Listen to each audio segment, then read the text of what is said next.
Bukankah kita ini di pondok diajari al-muhafadzatu ala qadimi sholih wal akhdhu bil jadidil aslah. Al-muhafadzatu merawat dan menjaga ala qadimi sholih terhadap sesuatu yang dulu yang baik ya. Orang tua kita, kiai kita, ustadz kita baik. Tapi zaman kan berbeda, gitu loh maksud saya. Nah harus berani konsep kedua wal akhdhu bil jadidil aslah, mengambil yang baru yang lebih baik. Anak-anak muda, generasi muda itu sudah zaman yang berbeda dengan yang sepuh. Maka kalau mungkin masjid zaman Nabi menjadi pusat peradaban, kenapa masjid kita sekarang tidak bisa mencerahkan? Ada di takmir, dan takmirnya harus berani. Senyampang ustadz, imam dan nyalanya perilakunya terjaga, ilmu bisa dicari bu sambil berjalan kan gitu. Tapi bagaimana keistiqomahan yang penting itu akan mencerahkan peradaban. Saya tidak segan-segan bu, saya di Unmu itu dulu yang kultum itu kan mesti rektor, terus doktor, dekan, pokoknya pejabat semuanya. Apa yang terjadi? Orang yang tidak menjabat nggak ada yang berani. Karena ada yang berani, enggak pantas dan lain. Tapi kemudian saya lihat, saya sederhana bu. Saya ngamati orang ini mesti sebelum azan sudah bisa. Qobliyah dulu, ba'diyah ngambil, dan selalu jamaah. Ini kan tidak main-main. Akhirnya saya coba dekati. Mohon maaf, tukang sapu. Kemudian saya dekati, ngobrol. Begitu ngobrol, baru tahu. Kalau kemudian dia di situ tukang sapu, tapi di rumah dia adalah khotib Jumat. Di rumahnya tulis. Saya bilang, monggo dengan itu jadwal saya, dengan yang naik. Gimana? Saya yang bertanggung jawab. Itu jadwal saya. Saya yang bertanggung jawab, tapi saya pertaruhkan nama saya dengan yang naik. Nah ini kan memang harus berkorban, Pak. Menurut saya harus berkorban. Apa yang terjadi? Tanggapan luar biasa. Apa? Masuk saya tukang sapu bisa ngimami, bisa memberikan manfaat. Kok Anda tidak mau? Akhirnya yang muda, yang dokter mau muncul semuanya. Dan rektor waktu itu enak, saya jangan dijadwal. Begitu, saya jangan dijadwal. Loh, harus tetap ada sebagai simbol. Enggak, kalaupun dijadwal monggo, tapi yang naik yang muda-muda. Nah, apakah siap? Mohon maaf, ini bukan umat ini sekarang. Pertanyaannya kita-kita ini yang ditokohkan umat, siap nggak? Mohon maaf, waktunya diambil atau diserahkan ke orang lain, memberikan kesempatan orang naik gitu. Karena menurut saya jenengan saya mungkin ditokohkan umat mungkin, tapi berapa lama usia kita? Kalau kita tidak kemudian memberikan apa ya, kenegarawanan istilahnya ya, kita egois pada diri kita. Menurut saya kalau kita tidak ada, apakah dakwah mau berhenti karena tidak ada penerusnya? Ini sebenarnya masalah ego, bukan umat, tapi ego. Orang-orang yang ustaz, tokoh dan yang lainnya, termasuk takut apa? Takut tergeser. Takut tergeser. Apa? Popularitas kan begitu untuk Baim. Dan lebih dari popularitas, menurut saya sekali lagi amplop. Sayur gitu loh. Terus. Padahal hari ini mama itu bil fulusil mulus, laisal fulus manfus gitu. Kehormatan. Ya. Takut gak dipanggil yang terhormat. Terus saya Pak kalau mau buka, mungkin nggak tahu istri sudah cerita atau tidak. Saya belum bisa menjawab ketika ngundang saya, habis itu mohon maaf Ustadz, Bapak atau Kiai bilang gitu, kami menyediakan berapa untuk transport dan lainnya. Di hati itu teriris. Walaupun kita nggak mustahil, kita butuh karena hidup. Tapi untuk itu saya kepingin jadi pengusaha. Ngajar itu adalah sedekah saya. Ceramah apalagi gitu loh. Saya dalam hati mereka mau mengadakan pengajian dengan memikirkan konsumsi, teror, belum lagi apa, itu kan sudah luar biasa loh. Kok kita mau-maunya gitu. Maka saya ketika ceramah saya terus terang nggak pernah ngajak anak istri. Kenapa? Karena terus terang saya kadang nginap, dan saya nginap Di masjid ada ruang takmir kecil nggak? Ada Pak. Buat apa? Jual. Saya nanti nginep di sini. Demi biar tidak terlalu lunak operasionalnya. Karena pernah sekali saya dimenangkan di hotel. Hotelnya saya pasti cross check. Begitu kemudian pulang ke resepsinya, kamar saya berapa Mbak? 400 malam. Kemudian makannya di restoran. Berapa kemudian operasional untuk bisa ngaji? Saya pikir ini nggak mencerahkan karena saya agak munduran aja biar enggak. Nah. Jumatan kemudian Ramadan nanti itu kalau mau berbagi dikasihkan ke yang lain Topinya. itu mencerahkan. Iya. Dan itu memang kita itu harus mempunyai terobosan. Dan Karena terobosannya haruslah yang mau perubahan. Rata-rata kan di desa nggak mau perubahan tokoh-tokohnya. masalahnya itu makanya ternyata Pak. Pokoknya yang nggak mau dirubah. Tokohnya nggak mau dirubah gitu. Itu sih dengan kiai saya. Yai, kenapa saya kalau di Jumatan itu kok ngantuk bawahnya? Saya bilang gitu sama kiai saya. Ya saya itu jawabannya enteng. Itu ada dua masalahnya.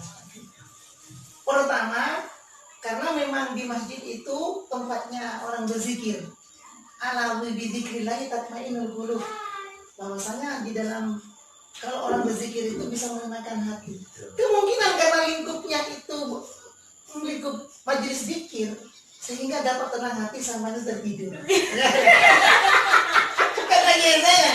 Kedua, kemungkinan sama itu tidak memperhatikan khutbahnya, apalagi khutbahnya sama nggak ngerti, katanya sudah nggak paham, nggak enak lagi turu akhirnya gitu. Itu katanya saya. Maka Bu Bakri, saya kadang begini sama teman-teman. Ini saya sampaikan ke Pak Bakri juga. Terus terang, saya ingin mengkhidmatkan diri saya ke masjid yang terdekat. Saya ngawali jamaahnya. Saya ingin mengkhidmatkan apa yang saya bisa lakukan. Tapi karena ternyata gesekan popularitas dan lainnya, ya saya ngalah. Saya begini, nek bisa dakwah ke masjid. Tapi kalau di masjid justru gaya rebutan sehingga nanti ukhuwah Islamiyah jadi masalah. Nuwun sewu berarti saya pamit.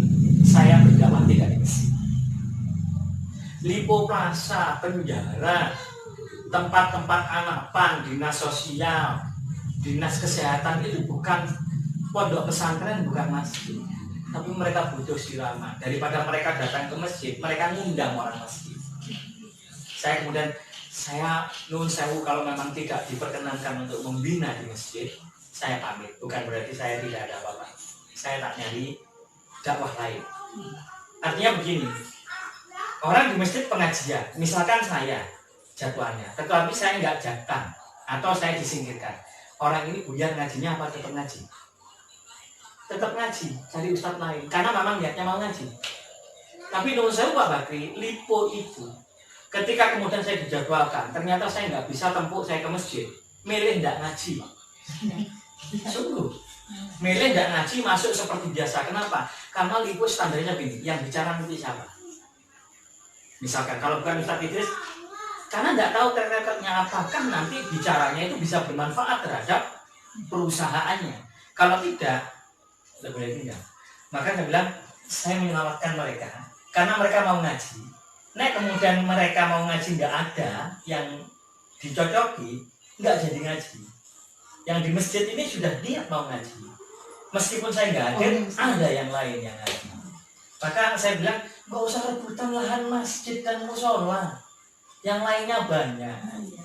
Tapi yang terpenting bagaimana masjid yang sudah menjadi media peradaban harusnya kan menjadi sistem yang membentuk umat.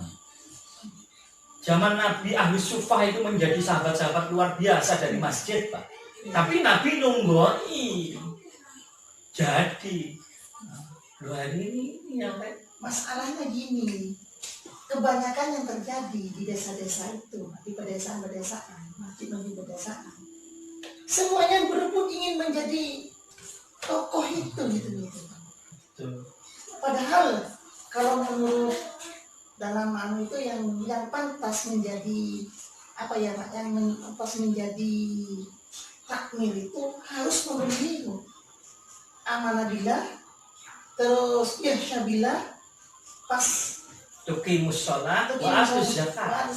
Atau apa ayat 17-18 Innama ya'muru masajidallahi man amana billahi wa yaumil akhiri wa iqamis salati wa itai zakati wa lam yakhsha illallah. Nah, kalau yang lainnya amanah billah pasti, itai zakat pasti.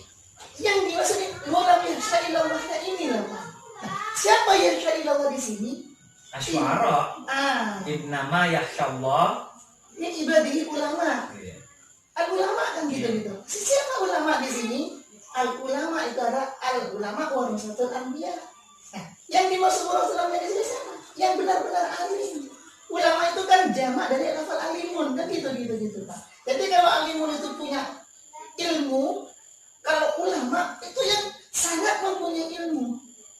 Kan gitu. Nah, sedangkan alim saja dalam kitab Bidayatul Hidayah itu, sarah kitab Bidayatul disebutkan yang dimaksud alim itu al-amalu bima ulima, yang mengerjakan dengan apa yang dilakukan. Nah, sekarang masalahnya sudah memenuhi syaраtkah orang-orang yang menjadi takmir gitu. Kan gitu. Sehingga apa yang terjadi? Kebanyakannya seperti itu. Yang terjadi sekarang kebanyakan di masjid-masjid itu cuma khutbahnya ya seperti itu aja. Bahkan tetap Arab. Bukan, kalau tetap Arab lain-lain Arab sekarang dengan minggu depan lain nggak masalah. Ini banyak yang itu aja. Itu saja. Yang kedua, jamaah ngerti atau tidak? Kalau tidak ngerti, berarti kan tidak naik peradabannya, Pak. Di mana fungsi untuk ilmunya bertambah dulu, pencerahannya bertambah. Ini harus punya pikiran mampu meneropong dan perubahan. Memang Rasul menggunakan bahasa Arab karena memang konteks umatnya Arab. Ayat itu kan, Rasul itu kan dakwahnya ilabi lisani qaumihi. Ya ketepatan Nabi Muhammad itu suku Quraisy Arab, umatnya Arab, lisan Arab. Nun Sewu kalau kemudian Indonesia, Madura dan Jawa pakai lisan Arab, nyambung tidak? Iya itu. Sama kayak kalau kita doa itu pakai bahasa Arab, tapi kita nggak ngerti maksudnya, kan ya? Jadi lebih baik pakai bahasa kita sendiri. Makanya tentang masalah kiasaan itu kan ada. Kiasaan itu bilang begini. Kenapa banyak doa yang tidak terkabulkan oleh Allah? Gini, harus dapat membebaskan berdoa dengan membaca doa. Gitu kata dia saya itu. Berdoa dengan membaca doa. Itu harus dibedakan ini, Pak. Kalau berdoa sungguh-sungguh itu kan menghadap juara ganita gitu. Kalau hanya banyak doa, sudah Rabbana atina itu sudah termasuk doa kan gitu. Tapi hanya membaca. Bagaimana kita mencari hidup, tapi kemudian hidupnya dibawa untuk kehidupan berikutnya, sehingga semuanya punya nilai. Yang kemarin kita diskusi itu Pak, al-alim hayyun ba'da mautihi, sedangkan al-jahil mautun qabla mautihi. Dan orang yang alim itu kan akan hidup walaupun dia sudah mati. Sedangkan orang yang tidak berpendidikan, dia sudah dianggap mati walaupun belum mati, kan gitu.